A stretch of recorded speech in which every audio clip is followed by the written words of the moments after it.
नमस्ते, कैसे हैं आप सब। एक बार फिर से आपका स्वागत है। उम्मीद करता हूं कि आपकी तैयारी बहुत अच्छी हुई होगी। अब आपके एग्जाम में सिर्फ एक दिन बचा है और एक दिन भी पूरा नहीं बचा है, तो सबसे पहले तो भगवान से यही प्रार्थना करता हूं कि आप सबकी मेहनत रंग लाए, आप सबका पेपर बढ़िया जाए और आप सबको अपने एग्जाम के लिए बेस्ट ऑफ लक। तो आज की इस वीडियो में हम बात करने वाले हैं कि पेपर को आप कैसे अप्रोच करें पोर्शन वाइज, और पेपर में कुछ चीजें आप ध्यान रखें, और जो पेपर है वो कैसा आएगा, कैसी चीजें हैं जो हम ये सब आज बात करेंगे। तो सबसे पहले तो आप वहां पे जाओगे तो आपका जो टाइम है, जैसे द्वितीय पारी का टाइम है 2:30 बजे, है ना, तो आपके 2 बजे क्या है, गेट बंद हो जाएंगे। 2 बजे बाद किसी को भी एंट्री नहीं मिलेगी, तो आपको अपने समय से 1 घंटा पहले ही जाना है। फिर 2 बजे आप जब अंदर एग्जाम हॉल में बैठे होंगे तो आपको क्या है, आधा घंटा एग्जाम हॉल में बैठना पड़ेगा। उस आधे घंटे में आप अपने माइंड को यही सोचना कि कैसे आप पेपर अटेम्प्ट करोगे, किस पोर्शन को पहले करोगे, ये करोगे वो करोगे, अपने माइंड में स्ट्रेटेजी बनाते रहना। क्योंकि ये 3 घंटे जो आपके पास होंगे ना, ये बहुत मैटर करते हैं, ठीक है ना। 3 घंटे जो आपके पास होंगे, है ना, ये 3 घंटे ही आपकी जो मेहनत है उस पर डिपेंड होंगे। फिर आप जब जाओगे तो सबसे पहले क्या, 2:30 बजे से पेपर से पहले आपको क्या मिलती है, ओमार शीट मिलती है। 5 मिनट पहले, पेपर देने से पहले आपको वहां पे ओमार शीट देते हैं। ओमार शीट में आपको जो है रोल नंबर, अपने साइन और 2-3 चीजें और है डिटेल से जो आपको भरनी होती है। कोई दिक्कत नहीं होगी इसमें आपको, बस क्या है कि आपको थोड़ा ध्यान से भरनी है, यूं नहीं कि आप रोल नंबर में 1-2 नंबर चूक जाओ, है ना। तो ये चीजें जो है आपको वहां पे ध्यान से भरनी है। कुछ आपको समझ में नहीं आया कि हाँ समझ में नहीं आ रहा क्या भरे, तो आप वहां पे जो टीचर्स होंगे ना उनसे पूछ सकते हो। और ओएमआर शीट मिलते ही भरने मत लग जाना। एक बार जो टीचर्स आपको इंस्ट्रक्शन देंगे उनको ध्यान से सुनना, फिर ही आप भरने लगना। फिर ओएमआर शीट में ये बाकी सब डिटेल होने के बाद नीचे आपके सामने ऐसे लंबे 4 बॉक्सेस होंगे। पहले बॉक्स में होंगे क्वेश्चन 1 से लेकर 50 तक, 51 से लेकर 100 तक अगले में, 101 से लेकर 150 तक तीसरे में, 151 से लेकर 200 तक तीसरे में, है ना, चौथे में। क्योंकि आपके क्या 200 प्रश्न है, ठीक है, 200 प्रश्न है, 3 नंबर का पेपर है, तो 600 नंबर का पूरा आपका पेपर है। तो आपको क्या है, सारे क्वेश्चन अटेम्प्ट करने, क्या करने, सारे प्रश्न आपको अटेम्प्ट करने, क्योंकि नेगेटिव मार्किंग नहीं है, इसलिए सारे जो प्रश्न है वो आप अटेम्प्ट करोगे, है ना, एक भी क्वेश्चन आपको छोड़ना नहीं है। फिर जैसे 1 नंबर है तो यहाँ पे आपके सामने हर क्वेश्चन के सामने क्या 4 गोले होंगे, ABCD आपके सामने 4 ऑप्शन होंगे। आपके सामने हर ऐसे क्वेश्चंस में गोले होंगे, ऐसे ऐसे ऐसे। तो आपको क्या गोला कैसे भरना है, बिल्कुल बॉल पेन से ऐसे डार्क करना है, ऐसे एकदम डार्क कर देना, ठीक है ना। और किसी भी क्वेश्चन में ओएमआर शीट में 2 गोले नहीं करने, एक ये हो गया, बस ये कंफर्म हो गया, ठीक है। 2 गोले कर दोगे तो वो क्वेश्चन बिल्कुल कट जाएगा, इसलिए आपको 1 गोला ही भरना है। और आपको क्या है कि कभी कभी क्या करते हैं, जैसे 2, 3, 4 ऐसे पूरी उसमें सीरीज होगी 50 तक, तो हम क्या करते हैं, बुकलेट में पेपर में देखते हैं कि तीसरे का आंसर बी है, आता है हमको। फिर क्या करते हैं, तीसरे की जगह हम क्या करते हैं, चौथे में गोला कर देते हैं। फिर हमको पता लगता है कि गलत गोला हो गया, पर गोला हो गया जो हो गया, है ना। तो इसलिए आप अच्छे से ध्यान से क्वेश्चन देख के फिर ही आप सामने गोला करना, है ना। ऐसा नहीं होना चाहिए कि आप फटाफट अंधाधुंध में गोला कर रहे हो और आपका गलत गोला हो जाए, तो ऐसा नहीं होना चाहिए। और बहुत सी बार ये भी होता है कि हम क्या करते हैं, ये सोचते हैं कि पहले तो बुक पेपर में, है ना, सब पे राइट लगा लेते हैं, फिर आके क्या कर लेंगे, ओएमआर शीट में एक साथ गोले भर देंगे। तो देखो ऐसा नहीं करना चाहिए, ये जो है सबसे खराब तरीका है। क्योंकि क्या होता है, जब हम सारे गोले ऐसे लगातार करेंगे ना, तो हो सकता है कि हमारी गलती हो जाए, कब हम कोई नंबर चूक जाए, और वो नंबर चूक जाएंगे तो सारे जो ऑप्शन है हमारे क्या गलत होने के चांसेस रहते हैं। इसलिए आप क्या करोगे, जो आपको सबसे पहले आ रहा है कि कंफर्म आ रहा है, बिल्कुल आ रहा है, आपने बुकलेट में आंसर लगा दिया कि हाँ ये मेरे को इसका जो आंसर है यही लगाना है, तो आप उसी टाइम अच्छे से नंबर देख के जो भी आपका ABCD ऑप्शन हो वहां पे उस गोले में अपने पेन से भर देना, ठीक है। ये बहुत आपको सावधानी से करना है। और कभी कभी क्या होता है कि अभी गर्मी का मौसम है, तो अभी हमारे हाथों पे पसीना आएगा, ये आएगा, तो क्या होता है कभी कभी ओएमआर शीट पे हम पसीने का हाथ रख देते हैं ना, तो वहां पे ये सब गोले होते हैं ना, ये फैल जाते हैं, मतलब खराब हो जाता है। इसलिए थोड़ा सा ओएमआर शीट का जो आपके पास होगी उसका ध्यान रखना, है ना, गीले हाथ उस पर नहीं जाने चाहिए, उसको क्या है बिल्कुल ध्यान से रखना, क्योंकि वही आपकी स्कैनिंग में जाएगी, है ना। और पेपर तो आपको घर पे लाने दिया जाएगा, पेपर जो है आपको घर पे लाने दिया जाएगा, और ओएमआर शीट की क्या है, कॉपी भी आपको लाने दी जाएगी, है ना। क्योंकि ये एक ओएमआर शीट होती है, इसके नीचे कार्बन कॉपी और होती है, जो आप यहाँ पे लगाते हो, लिखते हो, वो उसमें छप जाता है ना, कॉपी, कार्बन कॉपी होती है, तो वो आप अपने साथ ला सकते हो। ये तो आपको जमा ही करानी है, ये अपने साथ मत लेके जाना। तो ये चीजें थी जो आपको ओएमआर शीट में ध्यान रखनी है भरते वक्त, है ना। और ध्यान से ऑप्शन करना, क्योंकि कभी 1-2 ऑप्शन भी गलत हो जाते हैं ना, हमको सही आते तो हो सकता है हमारे लिए मतलब सही साबित नहीं हो। इसलिए ओएमआर शीट को ध्यान से करना, टाइम मैनेजमेंट अपना करना है। और अभी हम बात करते हैं कि पेपर में किस तरह के पैटर्न से आएगा, ठीक है। फिर आपको दिया जाएगा पेपर, तो पेपर आपके हाथ में आते ही आपको सबसे पहले क्या करना है, उस पेपर को खोल के देखना है। मतलब एक एक क्वेश्चन नहीं पढ़ना है, हर एक पेज को चेक करना है कि कोई जो पेज है आपका, कोई पेज फटा हुआ तो नहीं है ना। तो होगा तो नहीं ऐसा, ऐसे 1000 में से एक बच्चों के साथ होता है, तो होगा तो नहीं, पर फिर भी एक फटाफट से पेजेस चेक कर लेना कि पेजेस सही है या नहीं है, ठीक है। फिर आपके सामने पेपर में 4 पोर्शन होंगे, है ना। एक तो रीजनिंग का, जीके का, शिक्षण अभिरुचि का, एक लैंग्वेज का जिसमें इंग्लिश और हिंदी संस्कृत होगी। इंग्लिश तो सबके लिए कंपलसरी है, ठीक है। और जिसने नॉर्मल फॉर्म भरा है, जिसने सामान्य से फॉर्म अप्लाई किया, जो कि मोस्ट ऑफ उसी से किया है, जनरल से, जो कि हिंदी, ठीक है। जिन्होंने संस्कृत लिया है वो संस्कृत से करेंगे, और जिन्होंने दोनों लिए बोथ लिया है वो क्या करेंगे, संस्कृत करेंगे, ठीक है। फिर भी आप क्या है वहां पे टीचर से पूछ लोगे कि मुझे क्या करना है, और वैसे भी आपके एडमिट कार्ड पे लिखा होगा। कोई भी आपको वहां पे डाउट हो तो आप टीचर से पूछ लेना वहां पे, है ना। वहां पे कोई आपको मना नहीं करेगा सर मेरे ये दिक्कत है, वो आपको बता देंगे, है ना। क्योंकि ओएमआर शीट में कोई आपकी गलती नहीं होनी चाहिए, ओएमआर शीट में एक भी गलती आपकी नहीं होनी चाहिए, इसलिए ओएमआर शीट को बिल्कुल ध्यान से पढ़ना, ठीक है। फिर आते हैं हम पेपर पे।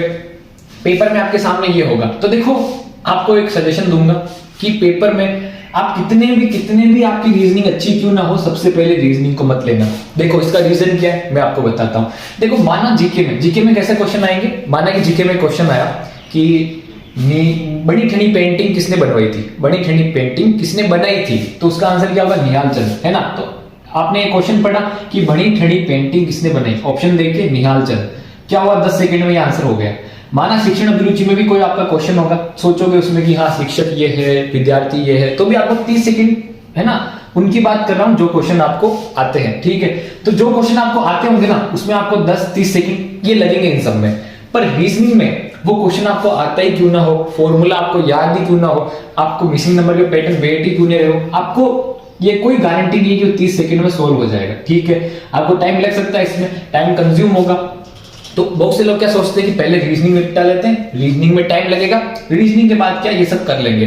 इतने में क्या होता है कि उनका माइंड यहीं पे कंज्यूम हो जाता है, फिर इसमें जो आ रहे हो वो उनके हो नहीं पाते, ठीक है। तो सबसे पहले मैं आपको यही कहूंगा कि इन तीनों में से आपको जो 100% आ रहा हो ना, लगभग कंफर्म में आ रहा है, वो करना है। मतलब सबसे पहले तो वही क्वेश्चन करना है जो आपको 100% आ रहा है, पर इस पोर्शन में से करना है, फिर आपको रीजनिंग वाले में आना है, ठीक है ना।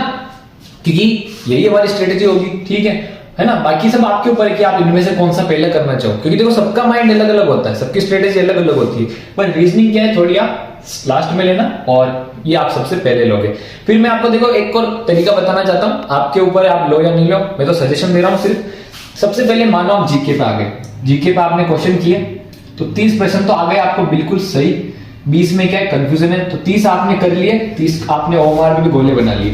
फिर आते हैं शिक्षण अभिरुचि पे, शिक्षण अभिरुचि में आपको 35 तो आ गए, 15 नहीं आ रहे, ठीक है। इंग्लिश में भी 10 आ गए, 10 नहीं आ रहे, हिंदी में भी 15 के लगभग नहीं आ रहे और 15 आ गए, ये आपका रेशियो है ना। तो फिर आप ऐसे सिचुएशन में क्या करोगे कि भाई जीके में तो 30 कर लिए, 20 कंफ्यूजन में है, 35 कर लिए, यहाँ पे 15 कंफ्यूजन में है, 10 कर लिए, 10 कंफ्यूजन में है, 15 कर लिए, 15 कंफ्यूजन में, ठीक है। तो आपके ये क्वेश्चन तो बचे, जीके में 20 बचा, शिक्षण में 15 बचा, इंग्लिश में 10 बचे, हिंदी में 15 बचे। फिर आप क्या कर लोगे उस टाइम, थोड़ा सा रीजनिंग साइड आ जाना। क्यों आ जाना रीजनिंग साइड, क्योंकि रीजनिंग में थोड़े आप क्वेश्चन करोगे, हो सकता है जब तक आपके कंफ्यूजन माइंड से थोड़ा सा 1-2 क्वेश्चन आपको और आ जाए, याद आ जाए, ऐसा हो सकता है। तो आप रीजनिंग के कर लेना, रीजनिंग के मानो आपने 25 क्वेश्चन फटाफट करिए, है ना। रीजनिंग में टाइम मत लगाना इस वक्त, रीजनिंग में फटाफट से जो क्वेश्चन आपको आ रहे हो कि फटाफट से सॉल्व हो रहे हैं वो आप फटाफट से कर लेना। मान लो ऐसे क्वेश्चन 25 थे जो आपने कर लिए, अब यहाँ पे बचे कितने, 25 क्वेश्चन, ये 25 भी हो गए। अब आपके सामने बचे होंगे ये क्वेश्चन, ठीक है। तो इन रीजनिंग वालों को तो साइड में रखना, यहाँ पे जीके पे आना, ठीक है। ये 20 क्वेश्चन बचे, इनको निपटाओ। मतलब जीके, शिक्षण, इंग्लिश, हिंदी किसी में भी आ सकते हो, पर आते ही ना एक पोर्शन आपको खत्म करना है, बिल्कुल एक पोर्शन की टेंशन बिल्कुल आपको खत्म करनी है, ठीक है। क्योंकि एंड में ही आपको करना है, ठीक है। तो मान लो 20 आ रहे, 20 में से आप सारे 20 के 20 कर लो, 18-19 कर लो, 1-2 छोड़ दो लास्ट के लिए सोचने के लिए, आपको लगता हो कि टाइम बच रहा है, आपके ऊपर है, मैं तो आपको एक तरीका बता रहा हूं। फिर क्या होगा, यहाँ पे भी कभी कभी क्या होता है, आपको कंफ्यूजन होता है कि एक ऑप्शन है या 2 है या 3 है या 4 है। तो देखो 4 ऑप्शन होंगे, कभी कभी क्या होता है हमारे माइंड में क्वेश्चन पढ़ते ही पहले 5 सेकंड में क्या करता है, क्लिक कर जाता है। जैसे मैंने क्वेश्चन पढ़ा और मेरे को पढ़ते ही लग गया कि ऑप्शन 3 आंसर होगा, पर फिर मैंने सोचा कि यार 2 भी हो सकता है, ये भी हो सकता है, सोच के अब मैं 2 और ऑप्शन 3 के बीच क्या हो गया, कंफ्यूज हो गया। क्या हो गया, कंफ्यूज हो गया। तो ऐसी स्थिति में क्या होता है, हमको जब क्वेश्चन देखते हैं हमारा माइंड पहला आंसर बताता है ना, वही आंसर होता है मोस्ट ऑफ। क्यों होता है, क्योंकि हमारे माइंड ने कभी ना कभी उसको देखा होता है, सबकॉन्शियस माइंड ने, तो वो हमको क्वेश्चन देखते ही पहले 5 सेकंड में आंसर बता देता है। तो मोस्ट ऑफ तो पहले 5 सेकंड में जो आपको बता दे वही होता है ना, ये तरीका है। और बाकी तुक्के तो आपको लगाने ही है अगर नहीं आया हो तो, क्योंकि 200 के 200 क्वेश्चन आपको अटेम्प्ट करने हैं। तुक्के पे भी एक वीडियो बनाई हुई है, आप देख लेना, आपको अच्छी लगे तो। फिर आप क्या करोगे, मानो आपने ये निपटा लिया पूरा जीके तो अब खत्म, चलो एक टेंशन तो बिल्कुल खत्म हो गई, ठीक है। फिर आप शिक्षण अभिरुचि में 15, ये भी करने तो आपको, ये एंड में करो या भी करो, इन पे भी निपटा लो, इनमें भी निपटा लो, इनमें भी निपटा लो। फिर आप जो रीजनिंग में, और आप रीजनिंग भी निपटा लो, ऐसे आप कर सकते हो, आपके ऊपर है। बस एक चीज ध्यान रखना, रीजनिंग से स्टार्ट मत करना पेपर सोल्व करना, है ना। पहले आप अपने हिसाब से ले सकते हो, रीजनिंग से मत करना। और रीजनिंग में आपको कुछ टिप्स देता हूं मैं। जैसे मान लो कोई छोटा सा क्वेश्चन है, क्या एक छोटा सा क्वेश्चन है कि उसमें सीरीज ज्ञात करनी है, क्या करनी है, सीरीज फाइंड करनी है। तो अब इसके लिए क्या है, बुकलेट, पेपर होगा ना, पेपर के सबसे लास्ट में होगा ना, वहां पे आपको रफ पेजेस दिए होंगे 2, वहां पे रफ कार्य करने के लिए। पर ये तो छोटा सा है, ये तो यहीं पे सॉल्व हो जाएगा बुकलेट में, तो उसको क्या है, वहीं पे बुकलेट पे सॉल्व कर लेना। क्या है, छोटे सा कोई सॉल्व हो रहा हो ना वहां पे बुकलेट पे, वहां पे पेपर पे, तो वही क्वेश्चन पे कर लेना, क्योंकि बार बार पीछे जाओगे, करोगे, देखोगे, इससे अच्छा तो वहीं पे कर लेना, है ना। इससे आपको थोड़ा बहुत समय बचेगा, जो भी बचेगा। और इंग्लिश की बात करें तो इंग्लिश में क्या है, पैसेज आते हैं ना, पैसेज। तो देखो पैसेज में तुक्के मत लगाना। पैसेज में तुक्के क्यों नहीं लगाओगे, क्योंकि आपको थोड़ी सी भी इंग्लिश आती है, थोड़ी सी भी ग्रामर आती है, थोड़ा सा भी आप पढ़कर समझ पाते हो ना इंग्लिश, तो आप पैसेज आराम से कर सकते हो। पैसेज के 6 क्वेश्चन या 5 क्वेश्चन आएंगे ना, उसमें से आप आराम से 6 आए क्वेश्चन तो 5 क्वेश्चन सही कर लोगे।